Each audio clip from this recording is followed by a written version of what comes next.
All right, this video is going to cover a few things necessary for understanding muscle physiology that weren't covered in the other videos. Normally, I do this in class and it's pretty straightforward, and I didn't include it in the other videos that I had, so I wanted to do this as sort of a supplement to get things started.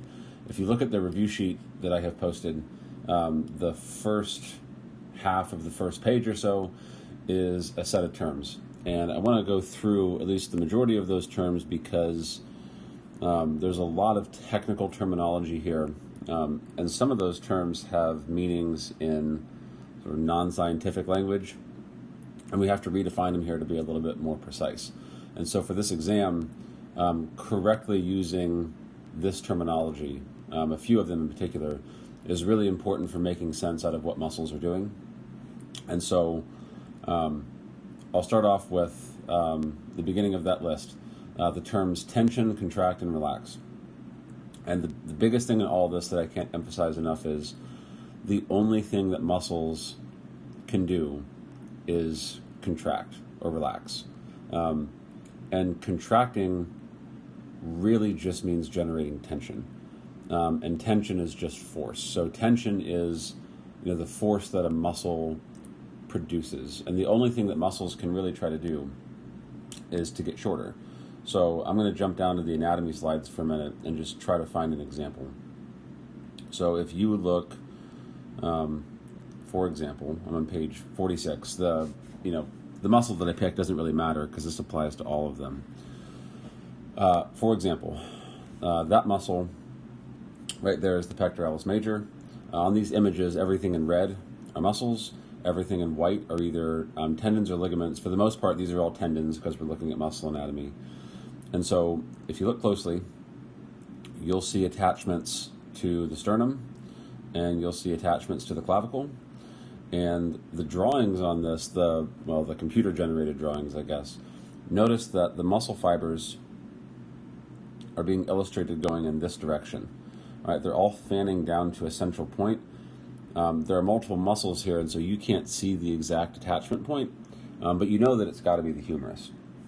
And so in this case, pec major runs from the sternum and the clavicle over here to the humerus over here. And you can sort of connect those points by the lines of those muscle fibers. Generating tension really just means that the muscle fibers are pulling inward and trying to get shorter.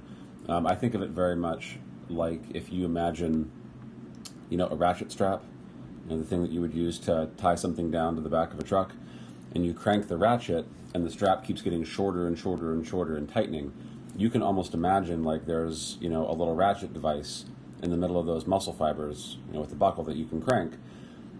And as it contracts, it gets tighter and tighter and tighter. And the only thing that can happen eventually is one of these attachments, either the sternum or the clavicle or the humerus, one of them's got to move. Either the humerus is going that way or the sternum and clavicle are going that way. They're the only possible options. And so when a muscle contracts, that just means it's generating tension, force that tries to make it get shorter. Right? And since muscles, with the exception of facial muscles, there are some facial muscles that only attach to skin and just make facial expressions, but everything else, they're attached to bones. Bones are participating in joints. The only thing that can really happen is if you contract hard enough, eventually a joint will move. Okay? And what I want to really, clarify in all of this is contraction doesn't always mean movement, right? And I have a note on that list. The next thing says, note that lengthen and shorten is not the same as contract and relax. And so when this muscle contracts, that means that it's trying to get shorter. Okay, but if I decide that I'm going to, bench press 1,000 pounds, and the bar is, crushing my chest and killing me, I can push as hard as I want, but I'm never going to get that bar to move because I'm not strong enough. And so contraction means trying to make the muscle get shorter. That doesn't necessarily mean that it always happens. Okay. Then obviously relaxation is the opposite of that. Okay, so contraction is increasing tension. Relaxation we'll just define as decreasing tension. And if you relax the muscle, eventually if you relax it enough, the muscle will get longer, okay, because the weight of whatever you're lifting or even the weight of your own body will stretch the muscle back out. But the important part is muscles can't actively get longer. Like this muscle can't make itself push and get longer. It's not possible. What you would have to do is flip over to the posterior side and see that this muscle, the latissimus dorsi, does the opposite action. Right? The pec major causes shoulder flexion, right? It brings your humerus and your arms forward in front of you. The latissimus causes shoulder extension. It brings your shoulder, your humerus and your arm backward behind you. These terms that are not actually on your list, but you still need to know, we would call those muscles antagonists. Okay? So the pec major causes flexion, the latissimus dorsi causes extension, both of the shoulder. Those are opposite movements, so we say that they're antagonists. So two antagonist muscles are muscles that perform opposite actions. So flexion and extension are opposites, abduction and adduction are opposites. You wouldn't say that the latissimus and the deltoid, for example, they're not really antagonists because the deltoid causes abduction, the latissimus causes extension. Those really aren't opposites. They're just muscles that happen to do two different things. Okay. All right, so the next two items on your list, origin and insertion, it's on your lab list. You need to understand the terms. It's not going to be a major part of the test, but you at least need to know the concept. What I mean by that is knowing the origins and insertions of individual muscles isn't going to be a big part of the test. Traditionally, origin and insertion describe the attachment points of a muscle. So, for example, the pec major we already did has attachments on the sternum and clavicle over here and on the humerus over here. You would say that whichever bone is moving, that attachment is the insertion, and whichever bone is not moving is the origin.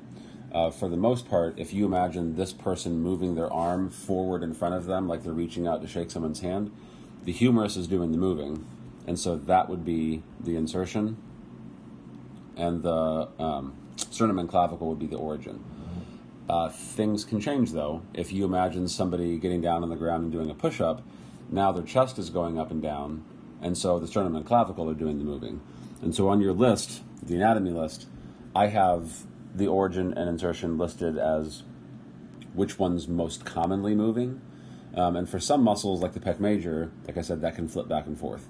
For other muscles, example, the sternocleidomastoid, the mastoid process in the neck is always the insertion, and the clavicle and sternum down here is always the origin, because there's really no way for you to hold your head still and move the rest of your body. You would be like hanging from something, which obviously no good.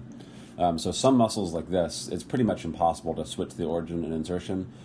Big muscles that move the hips and elbows and knees and things like that, and shoulders, sometimes they can flip. But in general, insertion is the moving end, origin is the stable end. All right. The next thing on your list, movement versus moment. Again, this one's not a big deal for the exam, but the concept is important for you to understand everything else. Movement is obvious. Muscles contract, they move joints sometimes. Moment is described as contraction or tension without movement. And so let's use a different example. Muscles of the hand. Okay? These muscles that you see on the anterior side, for example, these flexor digitorum muscles, you can see these tendons splitting off and go into the fingers. These flex the fingers so they would close your hand around something. If you imagine this person's hand holding on to really anything, imagine them carrying a suitcase, and their fingers are squeezed around the handle and holding on tight. As they're walking, through the airport with their suitcase in their hand, their fingers aren't really moving. They're just clamped around the handle so that it doesn't drop. But that flexor digitorum muscle has to be contracted the entire time. While they're squeezing the handle, they have a finger flexion moment. and it's just a physics term. It really just means that you're producing force, you're producing tension, but nothing's moving. Other examples are if you lift something heavy off the floor, you're not, if you don't want to blow your discs out, you're not supposed to do a lot of movement, a lot of flexion and extension in your vertebra. But when you lift an object, those lower back muscles definitely still have to contract really hard to make sure that you don't just slouch over and slump toward the ground. And so while you're lifting, your back might not really be extending, but you've got a very strong extension moment, right? Those muscles contract to make so you don't go the opposite direction. And that points out an important idea that whatever a muscle's movement is, like these spinal erectors, erector spinae, they cause spinal or vertebral extension. But for whatever the movement is, you can also say that they prevent the opposite movement. And so if the erector spinae cause extension, they also prevent flexion, right? They prevent you from slouching forward. In the same way that the abdominal muscles, like the rectus abdominis, this one causes spinal or vertebral flexion. You could also say that it prevents extension, right? If someone pushes you backward, those muscles contract to make so that you don't actually extend and fall back. So for every muscle, whatever its action is, you can also say that it prevents the opposite action. All right, the next one on the list is motor unit, which that actually was clearly defined in the first regular review video that I made. One of the first slides in the notes talks about motor units, so I'll just leave that for the other video. The next term after that is intensity. And intensity you see throughout the notes as an example on page 11. The y-axis on all of these twitch graphs, percentage of maximum tension, that's the definition of intensity. Most people want to think of intensity as like how difficult something is, how hard you're working. Like you go and have a workout and you sweat a lot and your heart rate goes up and you say, that was intense. But in exercise phys terms, intensity really just means what percent of the muscle's maximum tension is being activated. And you do it as a percentage because, people vary quite a bit in their strength. And so if you take an incredibly strong person that can lift, I think the, current world record for the deadlift is well over 1,000 pounds. So if you take some enormous person that can lift 1,000 pounds and they're lifting 100 pounds, that's only 10% intensity, because 10% of 1,000 is 100. If you take someone who is fairly weak and can only lift 100 pounds total, 100 pounds is 100% intensity. And so it's a way to make contraction strength relative to each person. All right, the ones after that aren't really test material probably. They're more just sort of FYI. Endurance is pretty straightforward. That's the ability of a muscle to contract over time. And the only thing that I usually point out is that depends a lot on where you're at intensity-wise. So if you're doing a very low intensity activity like walking, endurance is a very aerobic thing. If you're going to relatively higher intensities, it starts becoming an anaerobic thing, and aerobic and anaerobic endurance require different metabolic pathways. Again, that's more of a practical thing because those terms get misused sometimes, not really a test thing. Tone, again, often gets misused. When people say that a muscle is toned, they're usually talking about its appearance, like you can see it. In a technical sense, tone means resting tension. And if you notice on this muscle twitch graph, next to it I say, simplest contraction observable in a lab. And the reason you have to do it in a lab is in a normal, healthy person, tension never goes to zero. This would never, ever happen. Because if your muscles really went to zero tension, they would just turn to mush. And sarcomeres would risk falling apart. So tone, resting tension, is the little bit of tension that muscles keep, even while you sleep, to make sure that they don't just go completely slack. Right? And in general, muscles that have a higher resting tension tend to be more taut, And so you can see them better through skin if a person's lean enough, and that's where the term tone started sort of getting misused to mean appearance. Okay, the next one says torque or leverage. And again, it's more of a physics thing. It's probably not a big part of this exam, but just I think it's helpful to visualize. If you look at, this is a good example. That's the biceps brachii. It's moving the elbow joint. The attachment is right there on the radius. And you notice the attachment is very, very close to the elbow. That's actually very, very poor torque. So imagine that, if I can do a really horrible drawing, pretend that this is a nut, or well, this is a bolt that you're trying to, break the nut off of. Like say that this is the lug nut on your tire, and around that nut, you have a big wrench. Right, that blue thing's a wrench, I promise. If you want to break the thing off, you're going to want to put your hand back here at the end of the handle to crank downward because you've got a lot of torque way out there. If you hold the handle way down here, close to where it's rotating, you have really, really poor torque. This is essentially the nut that you're cracking, the elbow, and the bone, the radius, is like the handle of the wrench. Our attachment sites seem weird because they attach right close to where you're moving, just like this, and the torque is really bad. The reason it has to be that way is when a muscle contracts, it really only shrinks by an inch or two. It's not very much. And so if you want the radius to actually move a lot, you have to grab on close to the joint so that you get a good range of motion. And that's one of the next terms on here. So effectively, there's a trade-off. You can either have good range of motion and bad torque by attaching down here. If you moved the attachment site further and further and further down the radius, you would get better and better torque, but you would get worse range of motion until, at the extreme, if that biceps brachii attached way down here by the hand or by the wrist, you could lift enormous amounts of weight, but it would only be moving a few inches back and forth, and you couldn't even move your hands far enough, to take a bite of food to your face. And so it's the trade-off that we make. Torque is generally pretty bad for our joints, but it's necessary to achieve range of motion.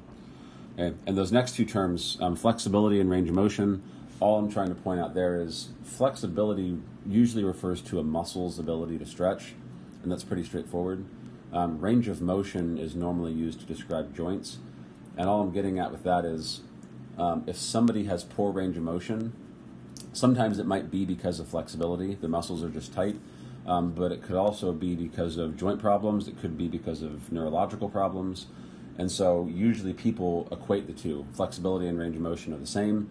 All I'm pointing out is flexibility of muscles is one thing that affects range of motion, but there's a lot of other considerations that can go into it too.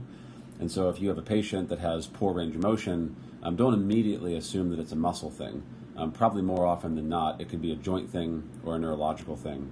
And stretching a muscle won't necessarily fix those problems. Okay. All right, so I hope this was helpful.